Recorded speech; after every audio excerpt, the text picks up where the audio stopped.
Hey, what's up guys, it's T-Bone here. Welcome back to another episode of playing Legendary Game of Heroes. So, Vault Assault has concluded, and I wanted to talk about my final progress in the event itself, and talk about how I thought this event went for a free-to-play player. So I went into this event, and I decided I wasn't going to spend any gems on the vault itself, and I was going to only open it through the tokens that you collect by playing, and this is how I did.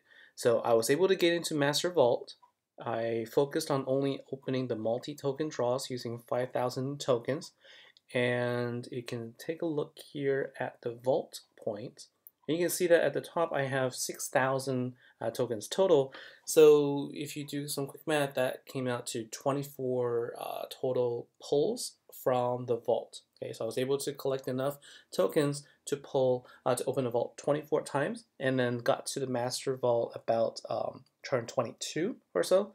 And throughout, really, I collected just a lot of really good things through here. I mean, if you take a look, there's the event card, Vantessa, plus a relic. And then I got a bunch of 4-star Slayers, and we'll talk about that a little later. I got a 5-star Flameheart here, and then again, more Slayers.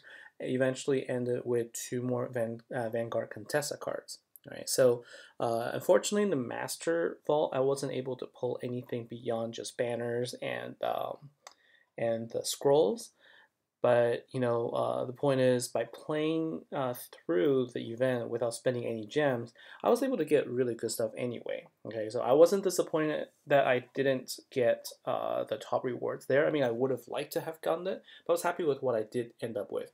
And just by playing a lot, you can see I have a total of 175 tokens remaining here from the game, but I bought literally everything in here. All right, and so let's go into the cards collection and see what we got.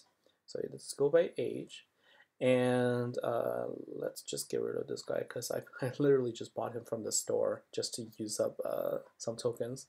Okay, so let's filter by age. So the warden I got from placing in silver tier for this event, and you can see here the Vanguard Contessa, so I was able to get enough banners to level her. I got Bella, bought a Fire Wisp, got the Lilith. So you can see there are 3 Flame Hearts. I was able to level one of the Flame Hearts to 6 stars through the banners in the event store, and then also got Corrin, Scylla. Follow one I got from a gem destroyer pack, so that he doesn't count there. I also got Castiel and Roldan, Poseidon, and another Catherine that you saw from a previous video. So there's just overall a lot of rewards, more so than I've ever seen in a single event, and all of this was possible without actually spending any gems. And on top of that, I got 2 relics, that I was able to max out. Now, if you remember back in the day, you would have to spend a guaranteed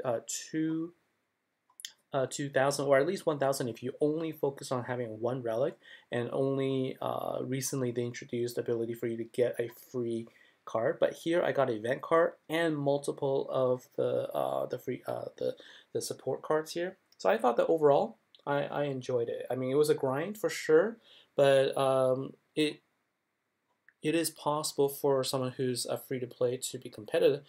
I mean, if you look at me, I was able to get over 10 billion total solo trophies because of the team I was able to build using the cards I got for free here. I wasn't gold. I just didn't play in the last hour and dropped 3 places to get down to 31st. And so let's take a look at the team makeup here, and then let's go into some fight. I mean, the Earth Trials is on now, so we might as well go in and use the team that we have. And let's see. Ooh, okay, so I do have a guildmate who was able to get the Master Lancer Elsa. So let's see. I think I can then change this out a little bit and just feature another Vantessa here. And we just kind of keep going, right? And that gives me, okay, so 2 Night Suns. Let's just go in here and fight. So it gives me an opportunity to talk about Elsa as well. So you know, I like this deck. I like this fire deck. I wish that I was able to get the ultra rare, the silver hoof, but we can use Elsa to see how this works out. All right, so this is perfect because it's a earth event, so might as well use the fire deck here to collect um, some of the tokens here. And so the idea here is if you take a look at Elsa, it destroys a minimum five non-fire gems, and then every 3 stacks of Fable Intensity, it will go ahead and destroy more, and then create also 2 fire gem 4s. So let's just go ahead and use that now. So you can see it destroyed quite a bit there. And I guess I should have waited for this. I should have waited for the Fable Intensity to go up. So let's just go ahead and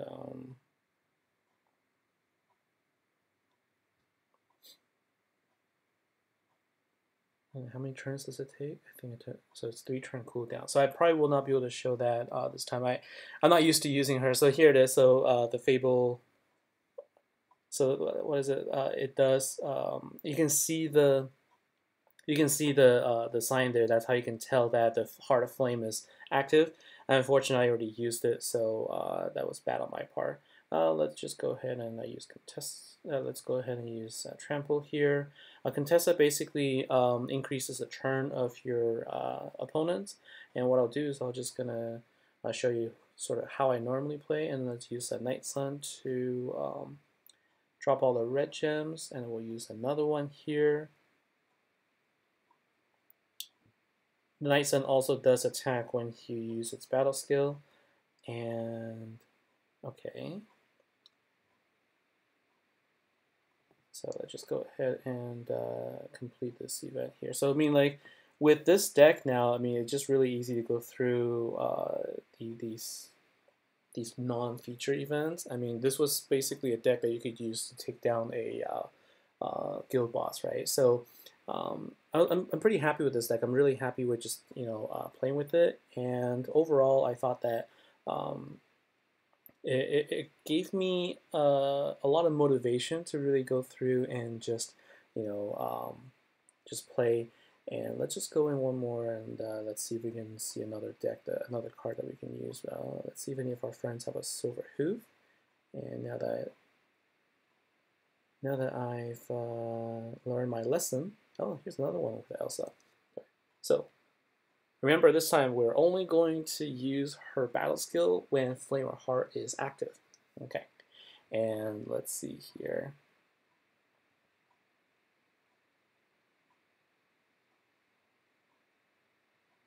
And one thing I wanted to show you here, take a look at the background. So I'm basically moving my phone in different directions. I never noticed this until I was playing in a mission. But you can see as you move your phone around, the background is actually moving like it's 3D. So not sure if you noticed, but I thought that's really cool. Anyways, let's get into this fight here. Okay, so let's go ahead and just match the gems here. And now Flameheart's ability for Heart Flames gets activated every 2 to 5 turns. So the way you watch for it is you look for a little symbol above her head as well. That's an indicator for when it's available. So let's go and see if it gets activated here. Okay, so it has not yet gone activated, but the thing I need to be careful right now is that I'm going to lose all my heart gems if I don't take them out now. So I'm just going to go ahead and do this first. Because it is an Earth Elemental Trials event. If you're not careful, what they'll do is they will see that little heart there. What it will do is if you don't defeat the bosses, then it will convert all of the fire gems into heart gems. All right, so you can see the little symbol above flame heart. That means that it will create 2 power 4 gems. It will, and then I can also destroy a bunch of non-fire gems. So let's go ahead and do that. And then you can see the 4 power gems being created there. That's good. And let's just go ahead and not use them up yet, because I wanted to show you how sort of how I normally play this deck as well. All right, and I already showed you in the past, in previous videos, that Flameheart can deal a ton of damage with her battle skills, so I'm not going to use that there. I'm just going to go ahead and take a turn here, but I think if I did that, I'm going to lose my Fire Gem, so I'm just going to go ahead and use my Night Sun, and then go ahead and use up all of this just to finish up the level. Now, Odin normally in the past was a pretty difficult boss because of the health that he had and also the armor skill that he casts. But with the recent decks and just kind of how much more power they have now, it has become a lot easier to go through. And so I get 70 total elemental trial tokens, and I use this to purchase basically my potions. This is where I go to purchase potions to level up all my characters. So that's pretty much it. I think that the vault system is a really good one for a free-to-play player. I'm not sure if you feel the same way. I was definitely, grinding a lot, and yes, it did take me a long time to get to the Master Vault, but honestly, I felt that I was getting things for free, and I just played a lot and had a good time, enjoyed it, and so I think that with some minor tweaks, this could definitely be a very, very good thing for all the players all around. So that's it for this event. I'm going to take a couple days break, and I'll come back, and then we will talk about the next Commander event, which is going to be a water-based event where you get to go up against Bat Santa. So thank you for watching. Thanks for your time. Until then, I'll see you and take care. See you next time.